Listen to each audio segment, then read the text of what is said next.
Well, good morning. This is Barry Odell with the Church of Christ at Mammoth Spring Facebook page.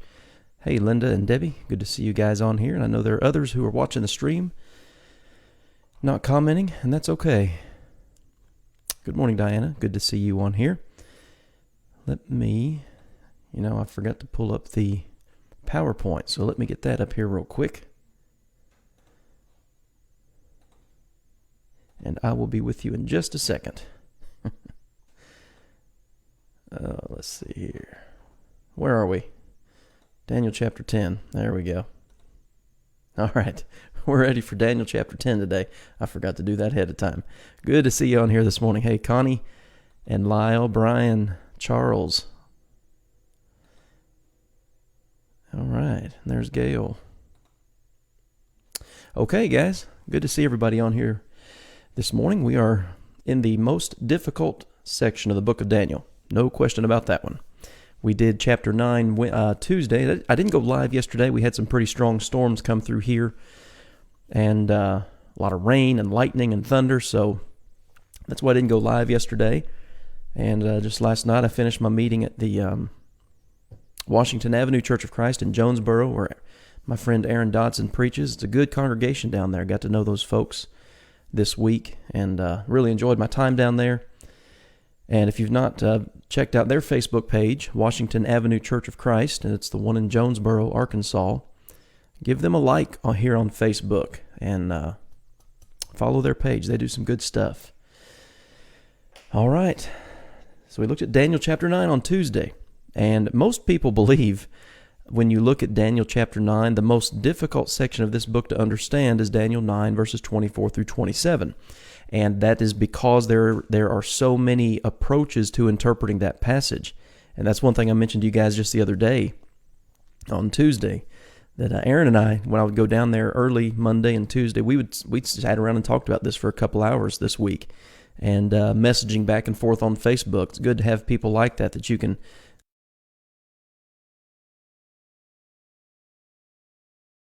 talking to Aaron this week. He showed me some things that I hadn't seen before from different commentaries and stuff, and I appreciate that. I learned some things, and I think I changed my view on Daniel chapter 9. But when you sit down with an open Bible and you have an honest mind, you're probably going to change some things, and I'm sure most of you who are watching have done that.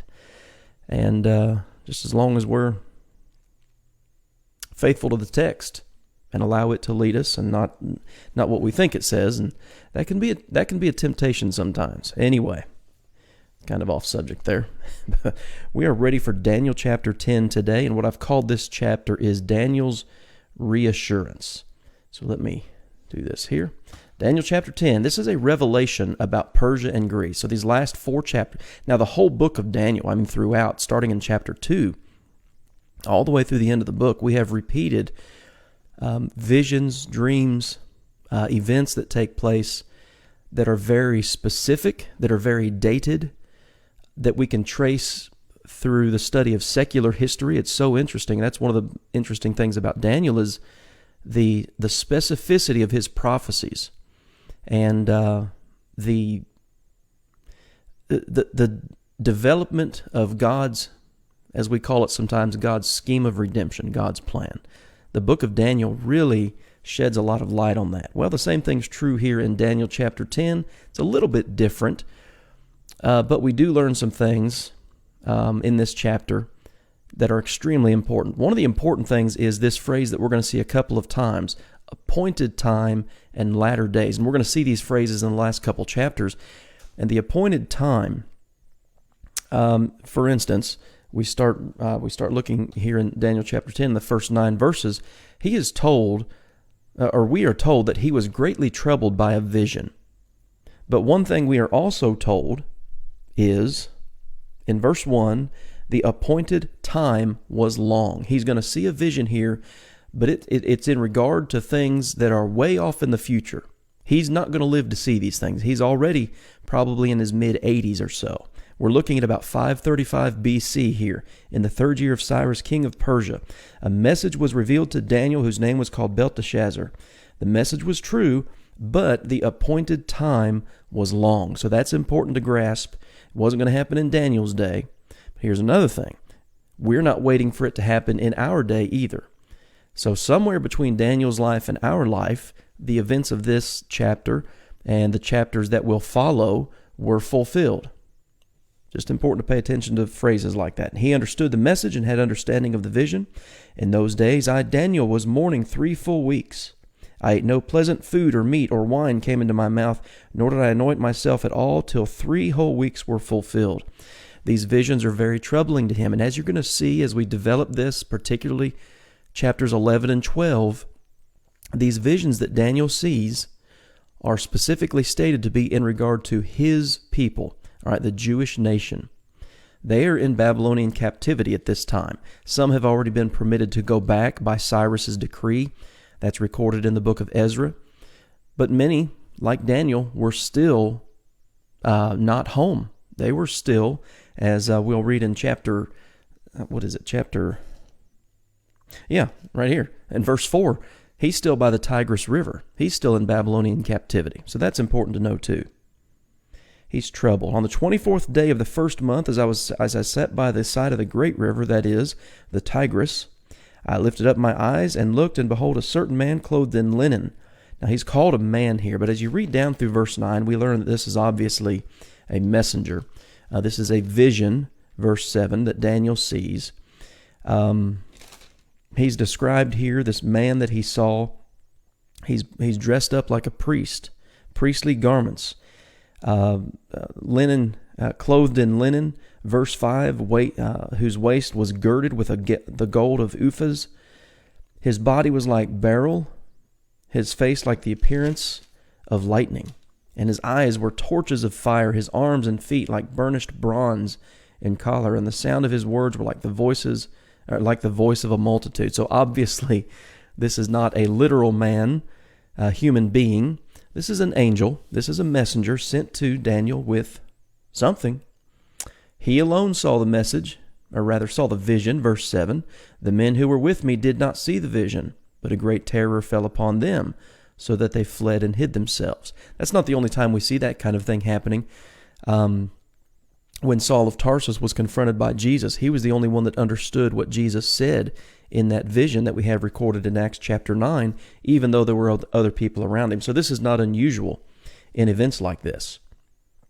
So he was left alone when he saw this great vision, and no strength remained in me, for my vigor was turned to frailty in me, and I retained no strength.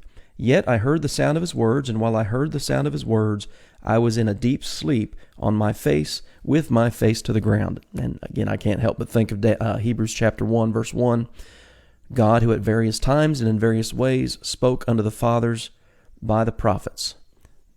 Here we go. Here's one of those various times and various ways that God spoke.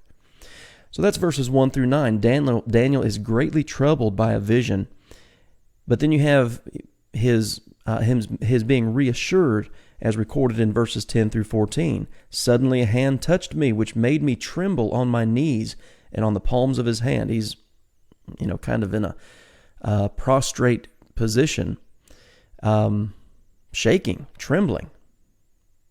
O Daniel, man greatly beloved. And he's told that a few times, and that would, while Daniel's, I don't know if the word fearful is right, but he's trembling.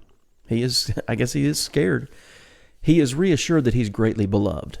We go all the way back to Daniel chapter 1 when he's a young man, he's a teenager, taken from his homeland, forced into captivity, trained for a period of 3 years in the ways of the Chaldeans.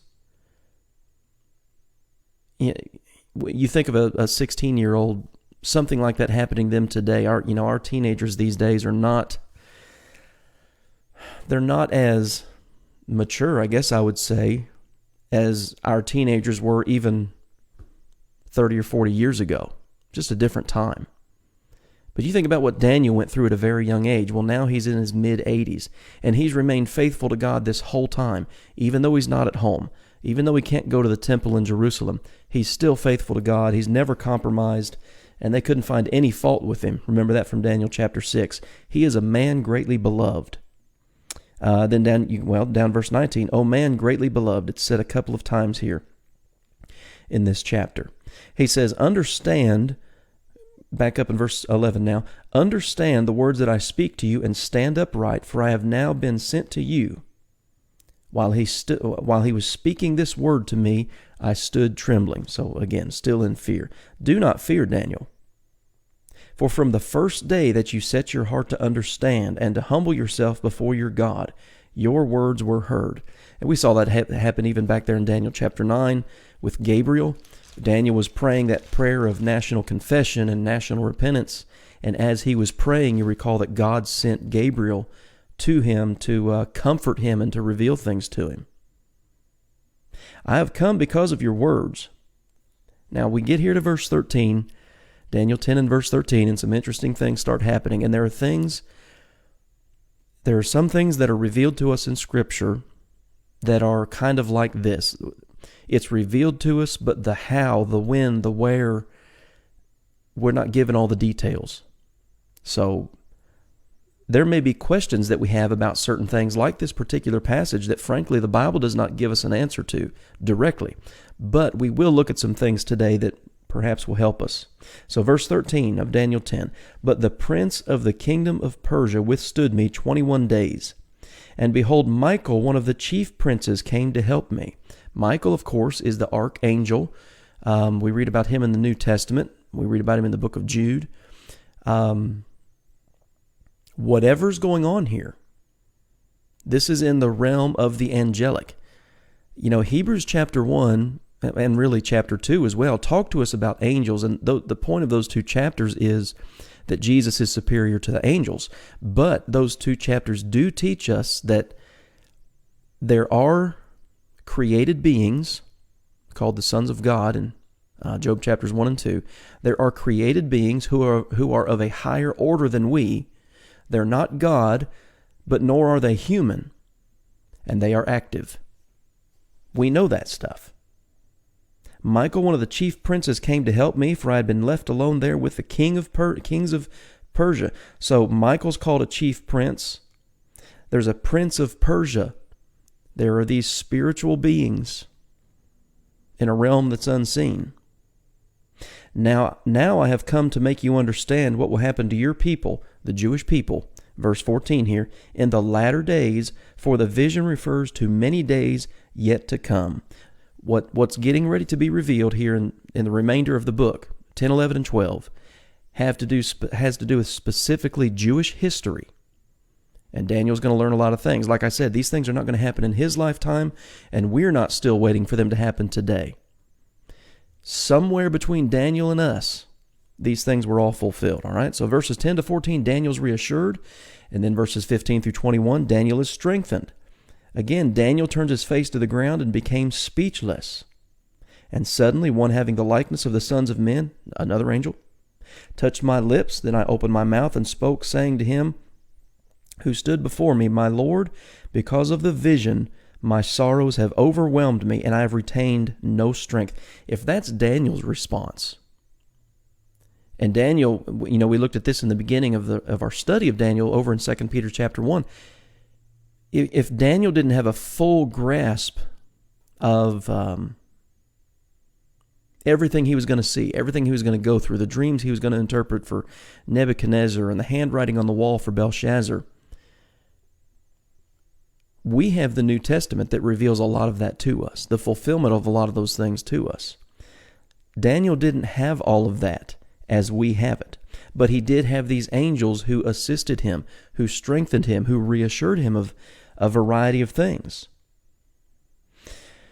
Again, he has no strength. There's no breath left in me. Verse 17, Then again, the one having the likeness of a man touched me and strengthened me. And he said, O man greatly beloved, fear not. Peace be to you. Be strong. Yes, be strong.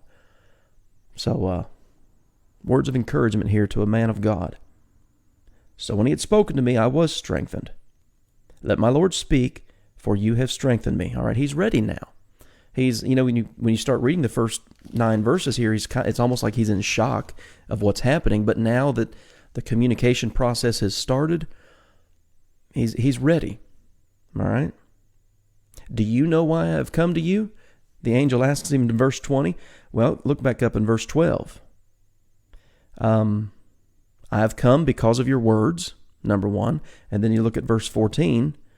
I have come to make you understand what will happen to your people in the latter days, for the vision refers to many days yet to come. That's why this angel came. That's why he's strengthening Daniel. Do you know why I've come to you? Verse 20. Now I must return to fight with the prince of Persia. And when I have gone forth, indeed the prince of Greece will come. Okay, world history here. Again, in Daniel's life already, the Babylonians captured him. They were the world empire. They were overtaken by the Medes and the Persians, kind of a co-reigning kingdom of Media and Persia. But what's getting ready to be revealed to Daniel has to do specifically with Persia and Greece. He's looking into history, into future history. We can look back into history and we can see what's going to be revealed here in chapter 11, our study tomorrow. And by the way, I will be live tomorrow. I know I don't usually on Friday, but I didn't go live yesterday, and I'm going to be in the office tomorrow anyway. So we'll go live tomorrow at 11 o'clock, and we'll talk about Daniel chapter 11. I will tell you what is noted in the scripture of truth. No one upholds me against these except Michael your prince. Interesting things in this chapter. No question about it. Things that are yet, if we've not studied Daniel 11, we've not read them yet. We've not studied them yet. I may share some links with you tomorrow in regard to Daniel chapter 11. There's some pretty good information out there to help us see what we're getting ready to study. But the key for us to remember is it's for the Jewish people, verse 14, these visions that he's getting ready to see. And from Daniel's perspective, it's talking about many days yet to come. From Daniel's perspective, it's future, and it has to do with the prince of Persia and the prince of Greece. And we've already talked about Rome. It's interesting when you look at these, either the dreams of Nebuchadnezzar, the dream of Daniel, what we're reading here now in these last 4 chapters, the book of Daniel is bracketed by Babylon and Rome. We have to understand that, because some people try to take the book of Daniel and they put it still in our future. Some things are going to happen in our future. Mainly, people who do that mainly believe that Jesus is going to come back to earth one day and reign on earth for 1,000 years. Well, that doesn't fit the text. That just is beyond question incorrect. It's in Daniel's future, but it's in our past. So we're going to start looking at that tomorrow. But let me do this. I want to pop this up on your screen here. Chapter 10 gives us a glimpse of the operations of the unseen realm. Again, we've already talked about it to some extent, but Daniel is confronted by this angel. We read about Michael. We read about the princes of Persia and Greece. And those are, I guess the best word or best way, the way that I think of it is individuals within the spirit realm. Remember what Daniel chapter 4 teaches us. When Nebuchadnezzar was humbled, the Most High rules in the kingdoms of men and gives them to whomsoever he will. That's a major theme throughout the book of Daniel, and we're getting ready to see that with this phrase, as I pointed out, the appointed time, the latter days, the prince of Persia, the prince of Greece. Daniel chapter 11 is going to talk about all of that. But here's a couple other things I want us to look at in the New Testament. So we're done with Daniel for today. I'm going to run over real quick to Ephesians chapter 6. And we typically focus here in Ephesians 6 on the Christian armor. It's a good thing to focus on. But why does Paul tell the Ephesians about the Christian armor? Why does he tell them to stand and put on the breastplate of righteousness and all these different things? Well, look at Ephesians 6 and verse 12. This is why. We do not wrestle against flesh and blood. Okay, Christians, the church, we are not in some type of physical, militaristic empire that's getting ready to fight somebody.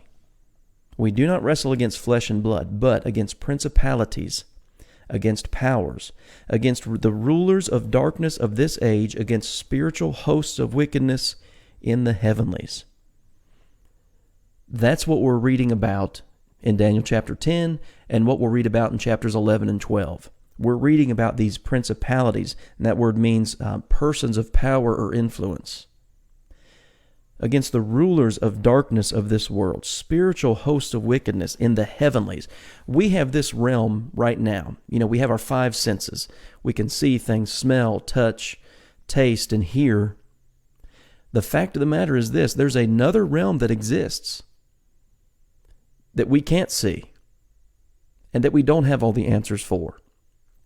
Another passage that I have up here, 2 Corinthians chapter 10, verse 3, he says, "For though we walk in the flesh," all right, we live here, "we do not war according to the flesh. For the weapons of our warfare are not carnal," they're not physical, "but mighty in God for pulling down strongholds, casting down arguments and every high thing that exalts itself against the knowledge of God, bringing every thought into captivity to the obedience of Christ." So again, there's that concept of a spiritual warfare, a spiritual battle. So interesting to note those things.